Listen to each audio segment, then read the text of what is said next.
I'd like to start off tonight's session talking about or highlighting Aaron Adoye, number 51. He's got good size. He's an outside linebacker in his second year. He's 6'6", 250.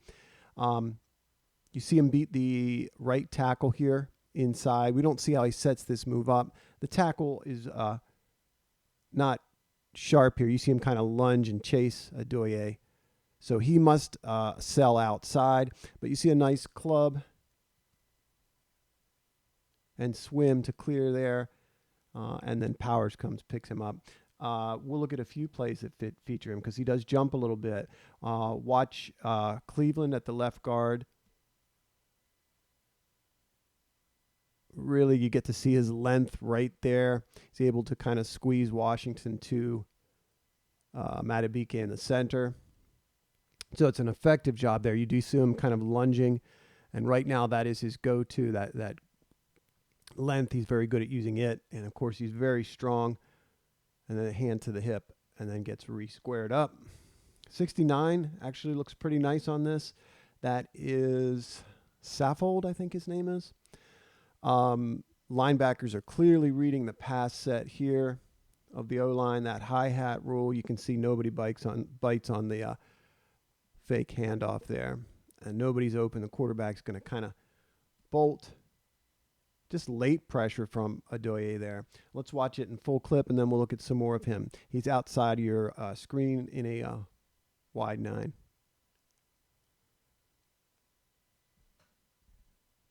And then there's our boy Ardarius.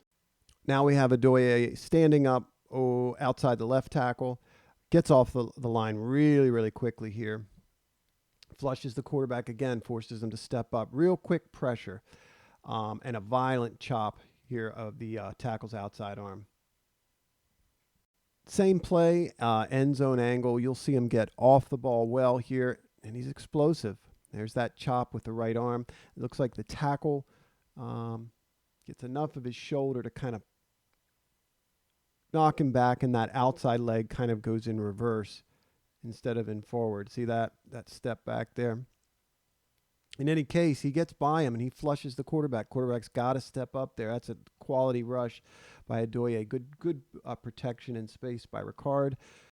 McSorley sees pressure or feels pressure very well. At least on this evening, you can notice that very clearly. If we're watching Ben Cleveland, the left guard, you see Washington, the guy he's up against, takes a very wide angle here. And in my opinion, Cleveland makes a mistake here. He's a bit impatient, goes chasing him. You see him lunge with his upper body and shoot at air, and he finds himself unbalanced. Here's Adoye, hand in the dirt in these one-on-ones. He's going against Phillips, the left guard here. Of course, he knows he's rushing the quarterback. It's a pass play, in other words. But you see that violent chop. You see that ball get off. You see him do a good job of attacking the outside half. And whenever you see a guard or an offensive lineman kind of after a pass rush that way, they got beat with speed. And in this case, speed and power.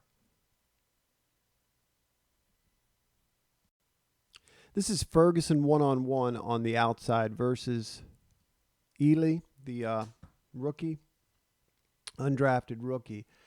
Ferguson, when you watch him on the pads, even in live action, especially against the run, he's got some of the more violent hands on the team.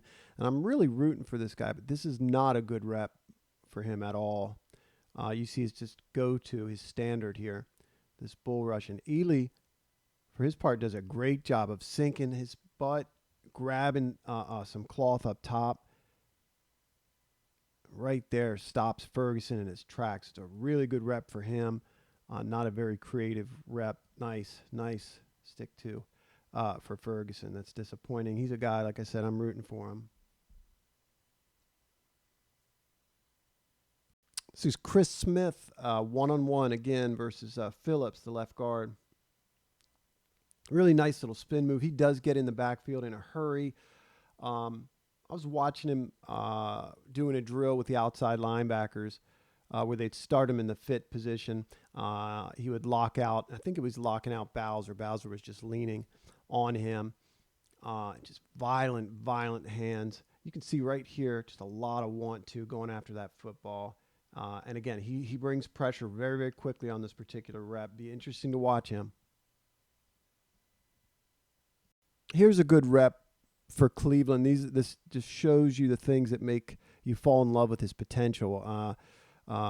Picks up a really dominant Matabike, throws him into Justin Ellis here, throws him over a full gap. You can see the force he generates there, getting on the shoulder of Matabike, and as he runs him into Ellis. We see a good bit of movement here by the quarterback, feeling that pressure. Not much effort here. Just difficult to comment on what they expect the back to do here. There's not a lot of contact. Stay square maybe. But, yeah, the quarterback's probably going to expect better protection from the back.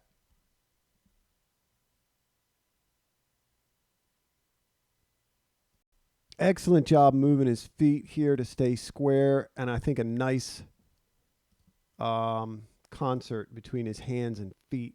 This is Ben Powers one-on-one. This is a zone read look, and it looks like the quarterback should pull here instead of giving with Adoye scraping down. A bit interesting to see if Adoye would have been able to, had the quarterback kept, track him down anyway. But he certainly would have made the play on Dobbins if McSorley gave it. They got our man, Darius Washington, lined up inside here of Bateman. He's going to come on a blitz. Watch him appear to jump here, right there. Give it away.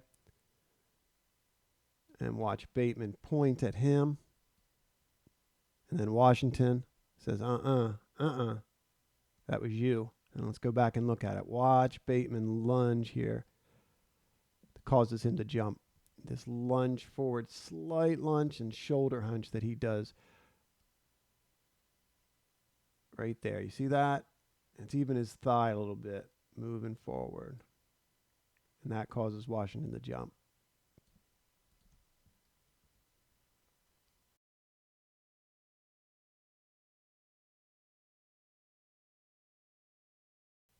This is just a perfect throw on this in-breaking route from McSorley to Prochet. Does a good job. He's patient with the football, is McSorley here. You see Dobbins with his cat and mouse game. Kind of looks to the flat as if he's going to swing. Prochet does a wonderful job, I think, on his part. You kind of double in-breaking or double slant type look here. Really not a lot of separation, but a good job kind of leaning back. This guy cannot get through him, and watch where the football is. Even if he could poke his arm through here, the football is in a perfect spot out in front of Prochet. Prochet has hands that sort of suck the ball in. It's almost as if they're being coerced. The football is being coerced into his hands. Looks that thing in, tucks it. You see the arm coming through? Perfect ball placement by the quarterback there. Watch the quarterback's eyes. Kind of look to the swing. Once the linebacker's through, puts it on the money.